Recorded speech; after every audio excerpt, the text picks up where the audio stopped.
Chelsea for FIFA. Cole, huge congratulations, winners of the Club World Cup. Can you even put into words how this feels? Obviously it's a great feeling. Even better because obviously everyone doubted us before the game. We knew that. But to go out there and put a fight on like we did, obviously, against a great team, yeah, man, it's good. What a first half, 2 goals and an assist from you. You just love scoring on the big occasion, don't you? Yeah, I like finals and yeah, happily good. Talk me through the goals from your point of view, because it looked like it all came down your right-hand side. What, the goals? Yeah, it's a very similar move. The gaffer put a great game plan out, and obviously he knew where the space was going to be. He tried to free me up as much as possible, and yeah, I just had to repay him and score some goals. Another trophy for Chelsea. What does this say about what Enzo Maresca is building at this club? Yeah, he's building something special, something important. You know, a young team. Everyone's talked a lot of shit about us all season, but I feel like we're going in the right direction. Oh, thank you so much for your time. Congratulations. Thank you. Apologies for the colourful language. Obviously, Cole Palmer, quite an emotional character and a very good player as well. I mean, he doesn't say much, does he? But on the field, he's almost the kind of player that I'm paid to play football. I play football, Trooper. Exactly. He was talking on the field today, and that's the most important. Unbelievable game from the whole squad, and big credit, respect to Chelsea. Well-deserved win, and yeah, this team has a bright future in front of them. Mikel, there are some Chelsea fans that are still not quite sure, at least before this tournament, about Enzo Maresca, regardless of the Champions League qualification, the Conference League win. I think they're convinced now, surely. I think they have to be. Listen, he's a fantastic manager. I've said it from day one. He's building something absolutely special with his young team. He's the perfect manager for this team because he can coach this team and bring out the best of these young players. And that's something that we've seen today. The performance today, from the start to finish, we pressed when we had to, we stayed low and deep when we had to, we soak up the pressure. We didn't give the 3 midfielders of PSG the time on the ball. When you give them time on the ball, they dictate the game. We didn't give them that today. And when we had the ball, the quality was there for everybody to see. Cole Palmer today, yes, you just said it, the weather was hot, but he was absolutely cold today. He was absolutely cold. All right, let's hear from the manager. Enzo Maresca is with Kelly. Well, Enzo, huge congratulations. You're wearing a shirt there that says World's Champions. Just how impressive was that from your team today? Yeah, no words for the players. They deserve. Yeah, it's a good moment. What was key to the win today? Because Cole Palmer's just told me everyone doubted you, but you believed. Yeah, we won. For me, we won the game in the first 10 minutes. In the first 10 minutes, we set the tempo, we set the way we want to play. We were very good. Then, unfortunately, with the weather condition, it's not easy to continue for 90 minutes. But I think we won the game in the first 10 minutes. A word on Cole Palmer, because wow, he loves the big occasion, doesn't he? Stunning performance again. Yeah, absolutely. Today we found a position for him where there was more space to attack. Yeah, happy for goal, but the effort from all the players has been fantastic. What a run of form from Chelsea to end the season. You won the Europa League Conference Trophy, now you've won this. How excited are you by what's going on at this football club? Yeah, very excited, but a bit more excited that we have 3 weeks off now. Very excited, but a bit more excited that we have 3 weeks off now. You've earned the club. Yeah, very excited, but a bit more excited that we have 3 weeks off now. Mark, 3-0 up at half-time against Paris Saint-Germain. Cole Palmer is best. Joao Pedro at it again. Just how happy can you be with that first half performance? Yeah, I think we control good the game. I think we start with a lot of energy, but 45 more minutes to go. We need to keep going with the same intensity, keep going. It's not anything done yet, so we need to be with the same level.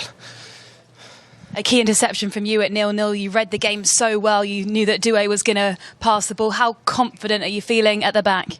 Yeah, well, I think it's an important action. I think I try to anticipate a little bit his pass, and then I have the chance to cut the pass, and I think it was good because we keep into the game. I think we continue with the 0-0 and we start very good the game, so I think we need to continue with the same energy. I think we control very good the game. We need to keep going in the same way.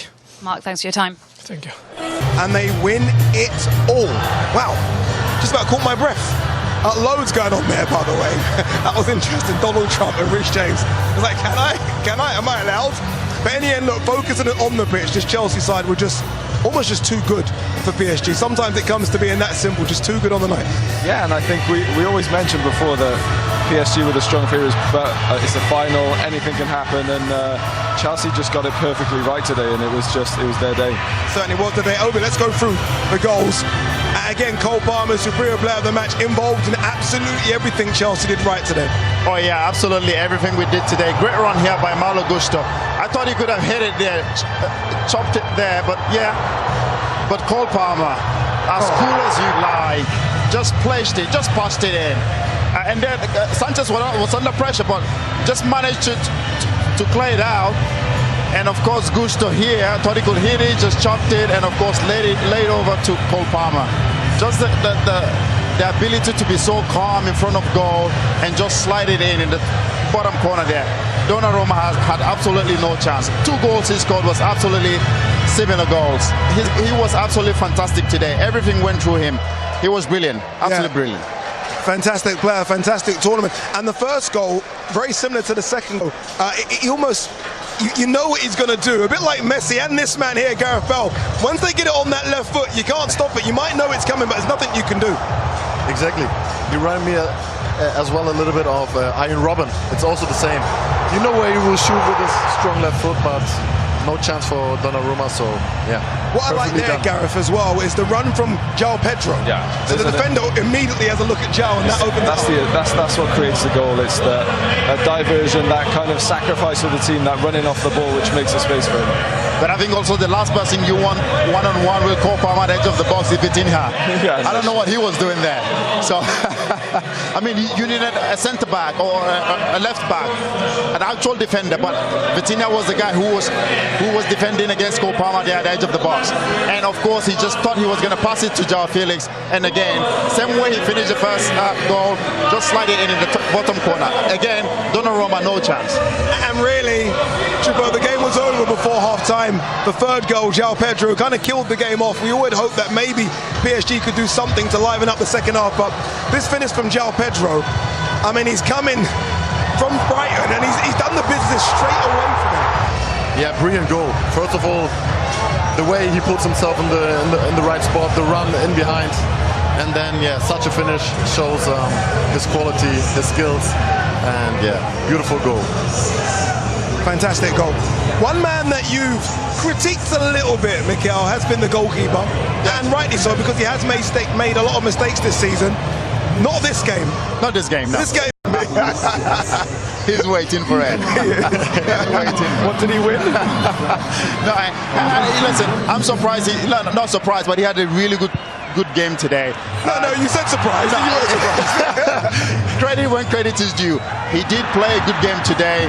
I think this save here, this one here, was a little bit close to him though, but yes, he still had to make the save. Brilliant save. Strong hands. But yeah, strong hands. That's what you need from your goalkeeper. When they don't have much to do, when they're called upon, they're there to make saves. And he did that today. Brilliant play for him. And I'm very, very happy for him. This is going to do him, maybe, hopefully this gives him a lot of confidence going into the new season.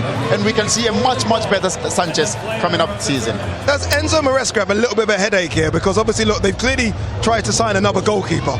And here we are. The goalkeeper just wins the Golden Glove. I mean, what do you do now? Do you persevere with him, or do you still try to go in to get a goalkeeper? It's the manager's decision again. I think I don't think it's bad to have healthy competition to try and find a different number one, and they can battle it out. I think you've seen teams in the past where they've had 2 great goalkeepers. We had it in Real Madrid where we had Diego Lopez and Iker Casillas, and they used to swap when we play the Champions League, when we play the league, and it creates I guess a fight for that place. It keeps everyone on their toes. So yeah, I don't see it as a bad thing to try and get another keeper on top. Mark's like, just get me to the changing room. I want some fluids. I want to sit down. To put that into into context, this result at half-time so far, in knockout games this season, PSG have scored 18 goals, conceded 0. Here are the goals. He's been fantastic, hasn't he, Cole Palmer, this half, Gareth? Yeah, definitely, and he seems the man for the big occasion. I think you saw how well he did in the conference final, and yeah, he's come up trumps again. He just seems to stroke it in with that left foot. He doesn't smash it. He knows what he's doing with it. I know. I had Jimmy Floyd come on my podcast and said, I asked him, who do you think the best finisher is in the Premier League? And surprisingly, he said this man, Cole Palmer. The way he just slots in, just passed it in. I think before he scored the first one, he had an opportunity where he curled it and he just went, he didn't quite get it. But then the second time, when he got the second opportunity, he knew he had to take it, and he did exactly that. This is Chupo, he's almost now got he's Batman and Robin, right? Cole Palmer's Batman, João Pedro's Robin. Yeah, that fits very good, yeah. Good explanation. Chelsea have almost come, you might say, from the easier side of the draw, but they've had to get the job done regardless. And to beat this PSG side and to not concede against that front three, who were basically non-existent, is an incredible achievement. Yeah, I know a lot of people say, we got the easiest draw, but you still have to beat what's in front of you. And we did that. We won our games and we got to the finals, and now we've absolutely destroyed PSG, that did what they did. Sorry, Gareth Bale did to your former team 4-0. We've done to them what they did to Real Madrid. But it just shows, not only just winning this trophy as well, the money that we will get, the prize money that we're going to get from this. It's over just going to £100 million. It's just going to help the club massively in terms of FFP. Who are they buying next? Can't buy a goalkeeper now because he had a great game. No, we are still buying a goalkeeper. Still not convinced at all, but let's give credit where credit is due. He had a great game today, Robert Sanchez. I give him that, but he had a great game today. Chupa, look, we're going to do a proper debrief on PSG, but very quickly, this PSG side who dominated world football for the last 12 months. How surprised were you watching that? Because we all thought they're going to get back into it, and then nothing, it was flat. Exactly, of course I'm a bit disappointed because I expected much more, and the lack of intensity, there was no power. They seem to be tired a little bit, I don't know. At the end of the day, I think maybe it was a mental thing. I'm not sure. Everybody was talking about PSG, like you said, and on the other side, Chelsea did a great job. The midfielders did a great job against Vitinha, João Neves, and the others. And PSG couldn't play their football, and at the end, well-deserved win for Chelsea. We spoke about the Reece James selection in midfield, and we were kind of, questioning Enzo whether or not he made the right tactical decision to put Reece in there. In the end, it worked. Yeah, it worked perfectly. I said it. Maybe the manager, something that the manager probably had tried, a day before in training. Sometimes when managers do try something in training, and if they believe that it works, it doesn't matter. They're not going to change it. They will go with it. He was really, really good today. He was in that midfield alongside Caicedo. They complemented each other really well today. Of course, with Fernandes playing just ahead of them. Everything they did in that midfield, they didn't give those three of Vitinha, João Neves, and Fabian Ruiz the time on the ball. Chelsea, the FIFA